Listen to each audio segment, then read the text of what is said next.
Okay. Wonderful view of an empty vise, right? What I'm contemplating to do is see if I can hand sharpen, manually sharpen a dull end mill. I just got done watching yet another video of somebody, NZ Machinist. Anyway, I'm sure you guys know who I'm talking about. I'm sorry, I'm terrible with names. But I just got done watching him with one of his past build videos on making a very rudimentary cutter grinder, or tool cutter grinder, and thought to myself, you know what, I've been contemplating doing this in the past, and I don't have time to make a tool cutter grinder. So I've done pretty well with hand sharpening, manually resharpening drill bits in the past, and complicated things like uni-bits and hole saws. So I thought, why not? This thing didn't cost much. It was an El Cheapo. Either I threw a piece of hardened steel at it, or otherwise it's just a piece of garbage and it can't cut steel in general. But regardless, at this point, it's pretty much a junk to me.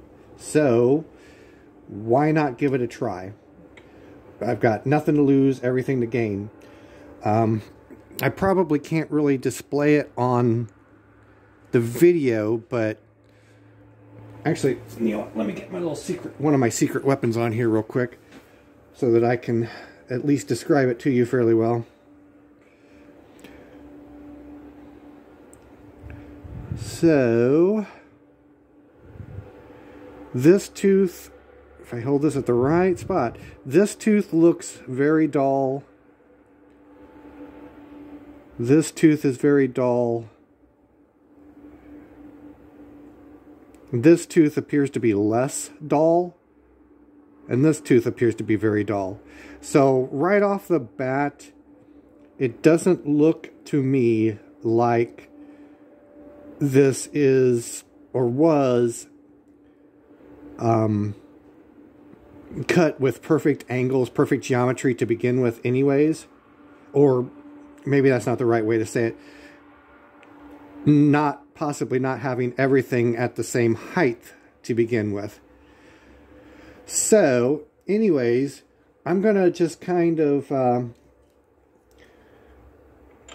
I'm going to mock this up real quick and kind of show you guys what I'm going to try to do while I've got the camera over here on this side, because I'm probably going to be doing this a lot, you know, giving you guys a good view of the back of my head.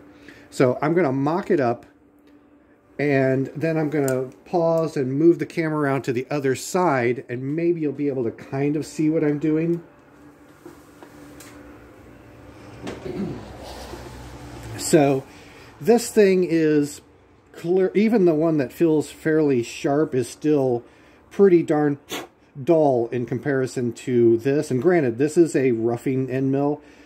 This is I'm pretty sure this thing is carbide, but this has, what would you call it, chamfered edges on it. And I'm assuming from the factory it's got the chamfered edges. But even that feels much, much sharper than anything this feels like it has on it. So I don't think I can go anywhere but up on this. But let me show you what my other secret weapon is. I wish I had something to rest my wrist on back here, but I'm just going to kind of, you know, do something like that. But the real secret weapon is going to be this.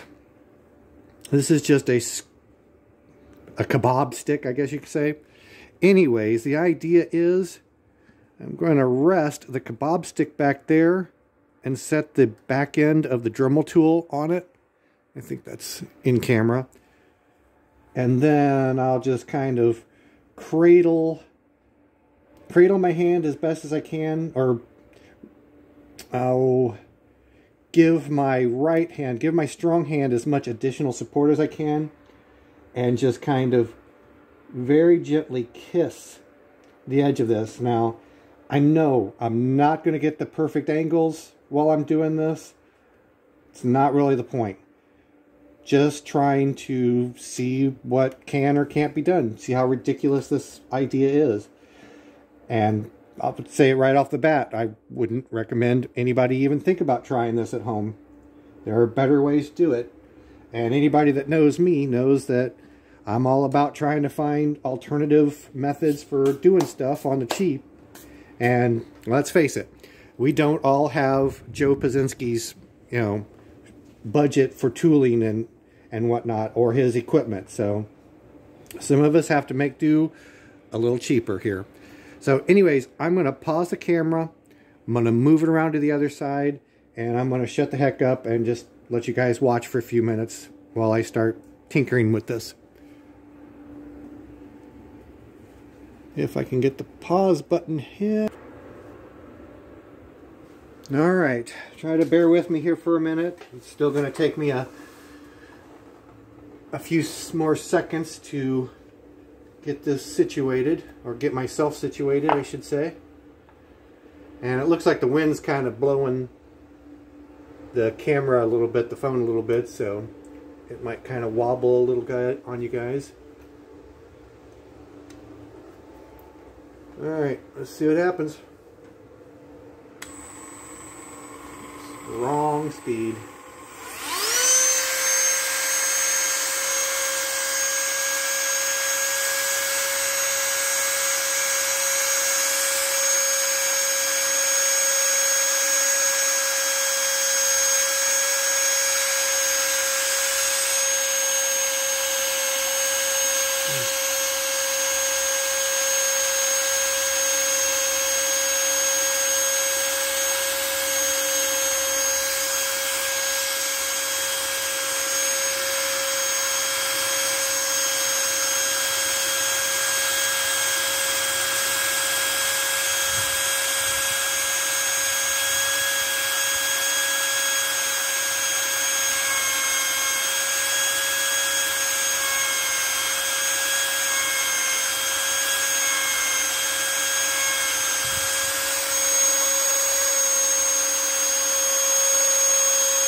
What is going on here?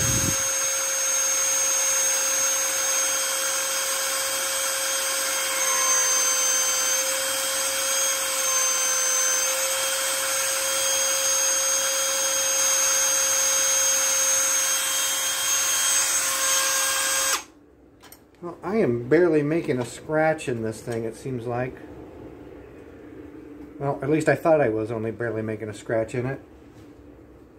Let's see.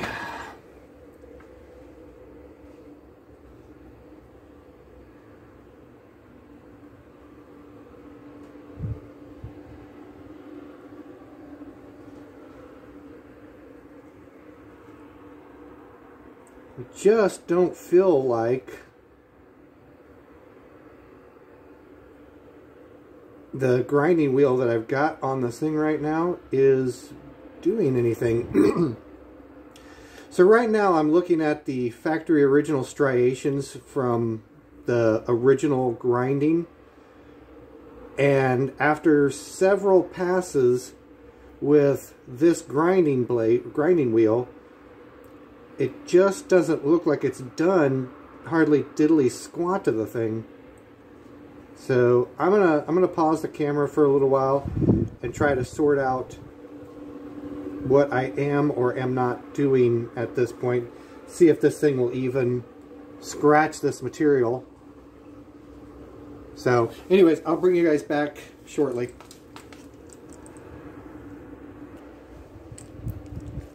Okay, so let's see, I think camera's not in the best position there, is it?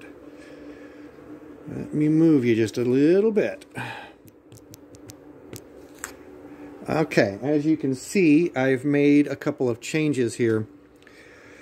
This is not what I would consider the ideal grinding wheel to use for this, considering it's a cutoff disc. But I really don't have anything else that's practical, and it doesn't seem like the previous grinding wheel is doing what I wanted to do. So I'm going to take one more stab at it like this and see if I can get any kind of results I can work with like this. So alright, one more time. This will be pass or fail here pretty much.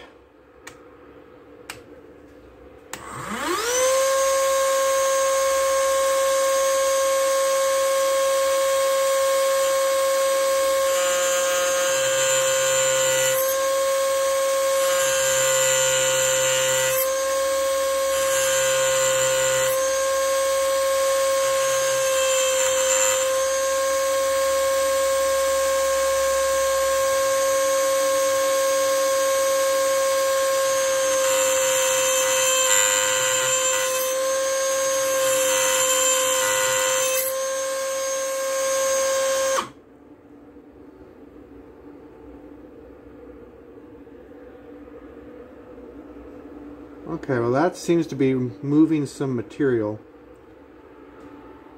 For a second there I was starting to think maybe this thing had some sort of carbide in it, but okay. I'm going to pause the camera and I'm going to keep plugging away at this and see if I can get the angle right. Right now I'm way off on my angle, so I'm going to keep at this and we'll see how this turns out. Okay, I've got 3 of them done, or at least I thought 3 of them I think done. I'm going to try and sharpen the last one as soon as I figure out which one needs sharpened yet. The angles are definitely off now, but that's okay. Okay, this is the last one right here.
I can slowly see the dull edge disappearing.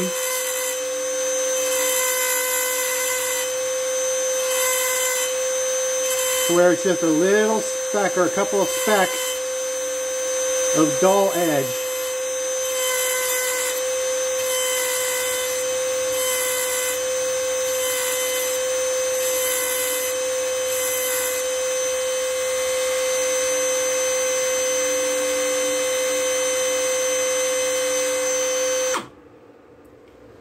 Whew, that's about enough to make you go blind.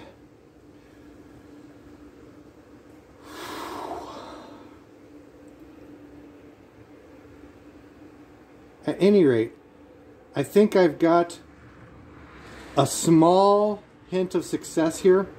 If you guys want to stick around for a little while longer, I'm going to go ahead and get this slapped in the mill and see if it'll cut some steel or not. Again, it's not the ideal perfect solution, and I certainly wouldn't recommend anybody ever use a cutting blade for this sort of purpose, but let's see if it worked or not. I wish I could show you a little bit better, but the only way I could really show anything of what I've done would be to just draw it out, which maybe I'll do that here towards the end.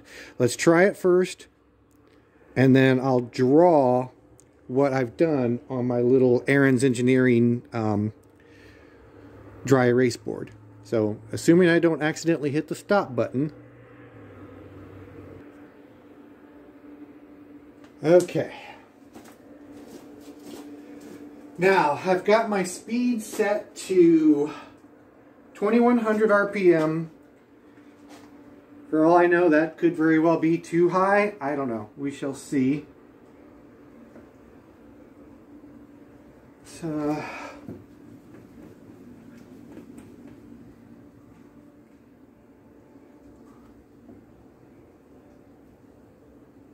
all right. Now, I'm going to dial up about, let's try 30 thousandths depth of cut. I would think 30 thousandths shouldn't be asking too much out of a high-speed steel cutter in steel.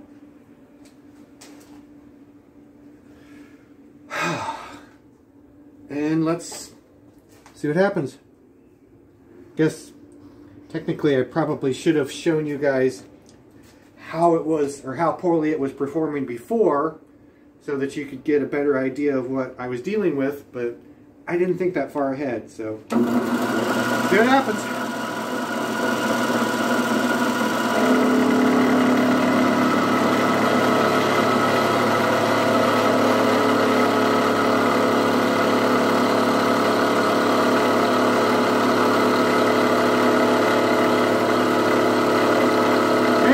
Pretty much a no-go.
As I recall, that is pretty much how it was going before.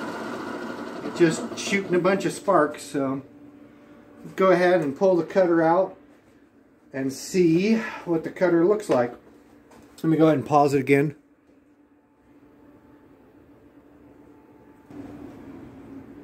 Okay, so surprisingly, it actually still looks like it's pretty sharp and still feels pretty sharp.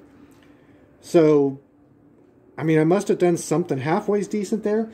But before I do anything else, let me show you guys what I did as best as I can draw it out here. Well, even drawing it out could be a real treat. So anyways, there's supposed to be two angles essentially here. There's supposed to be, you know, this really shallow angle and then this more steep, more acute angle. Essentially, what I wound up doing with my crummy, half-ass grinding job there is... am I displaying that right?